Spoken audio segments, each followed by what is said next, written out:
Hey everybody, it's Craig with ClipScribe. Today we're talking about the shaka, or many of you might know of this as the hang loose cymbal. It's a cymbal seen all over Hawaii. It is native to Hawaii, and you see surfers use it a lot, but if you're in Hawaii, you see everybody using it. And I want to talk to you about the origin story about this and how does this apply to creating social media video content, okay?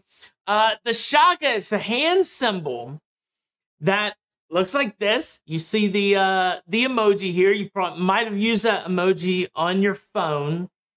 And again, we all know of this cymbal as something cool from Hawaii that surfers do, but I didn't even realize that there was a really cool origin story to the shaka. My wife told me the other day. I was baffled by this because I just thought it was a cymbal that, you know, was a Hawaiian symbol. I had no idea why people do this. So back in the day, in the early 1900s, there was this guy named Hamana Kalili. And Hamana Kalili was this guy that worked at a sugar cane, I guess, farm or plantation rather. And one of the things that he would do at the sugarcane plantation is he would use a sugarcane presser that would squeeze the juice out of the presser. And so what Hamana did one day on accident is he got his hand caught in this sugarcane presser, and it took off his 3 middle fingers, okay? So that's how he got his hand to look like this, right? So after this happened to him, well, he needed a new job. So he got a job as a security guard at this place where these kids would come and they would vandalize, they would cause trouble. And so when he had this job, he would yell at the kids, he'd wave his arm at them and tell them, you know, to get out of here, doing his security job the right way. Well, the kids noticed this. They noticed this hand gesture. And of course, kids are going to be kids. They would emulate it. And what's funny is they would use it as a symbol to let each other know when Hamana Kalili was coming for them. So this was like their secret hand sign, like, hey, here he comes, you know, and they do the symbol. And so that's the origin story behind the symbol. And apparently he eventually went on to lead music at his church, and people remembered him doing this symbol as well as he was, you know, leading the choir or whatever. So this symbol, this guy had this terrible thing happen to him that basically was a deformity for him, has made him famous all over the world, even though most people don't know who he was. His legacy lives on because of that very unique hand that he had. And so when I heard that story, it really made me think about just being ourselves. And that was the thing I really started thinking about creating video content, is how important it is to be yourself. So there are 3 things that I thought about, but that was the number 1, which is you should not let others determine whether or not you should be yourself. And especially when you're putting yourself on video content, you're putting yourself on social media, maybe you're a business owner. And a lot of times you can have these ideas that, oh, I need to be a certain way. I need to act a certain way on camera. I need to maybe tone down this part of my personality or amp up this part. I'm not really this. I want to amp this up. And these are the things that go through our heads. And a lot of times we don't present ourselves to our audiences the way that we really are.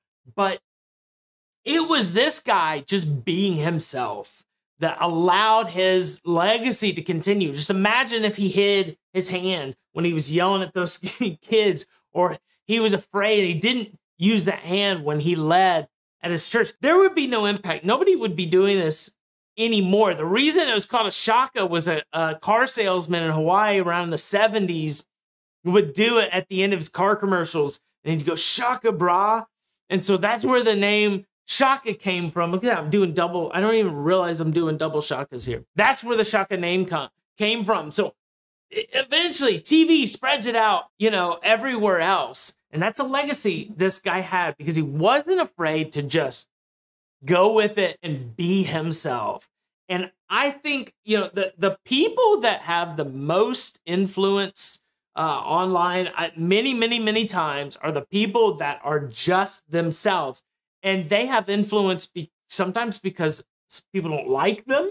They don't like them to be themselves, but they still watch them because it's fascinating when somebody is themselves. Another thing we can learn from Hamana when it comes to creating social media video content is that you should be brave, okay? Be brave. The trolls are always going to be there, okay? The people making fun of you are always going to be there. There's always going to be a critic out there, you know, just like those kids were kind of making fun of them and doing a symbol. But sometimes the trolls actually carry your story farther than you realize. And we've seen that many times. You know, they say no press is bad press.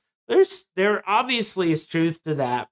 But don't be afraid of other people and don't let them make the decision for you to put yourself out there, to put your authentic self out there, okay?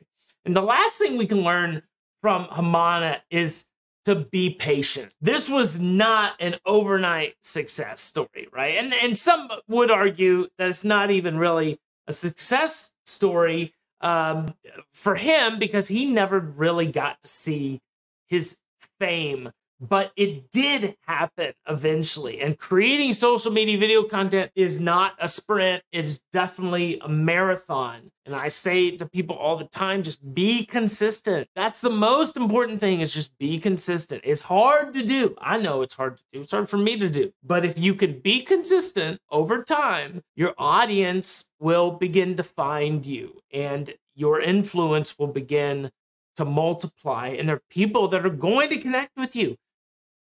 Whether or not you're somebody that has a broad appeal or a more narrow appeal, you're going to find your audience. And if you have a more narrow appeal, you're going to have a more rapidly loyal audience because of your uniqueness and because, you know, you're going to find those people out there that resonate with you and who you are. So I just wanted to share that with y'all because I thought it was a really cool and inspiring story.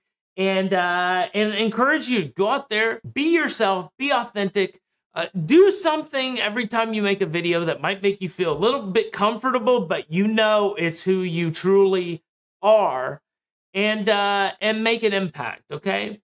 Everybody, thanks for watching. It's Craig Lillard with ClipScribe. Check us out at clipscribe.com. If you need help creating video content that grabs attention in the feed and expand your influence, ClipScribe can help you do that. And also, if you sign up and do a free trial at ClipScribe, will give you a free membership to 100 stories, which gives you 100 video content, story-based ideas. They work with any industry because they're based on you and your story, and everybody loves a good story, just like the story that we learned about today about the Shaka guy. So thanks for watching, everybody, and I look forward to see you on another video.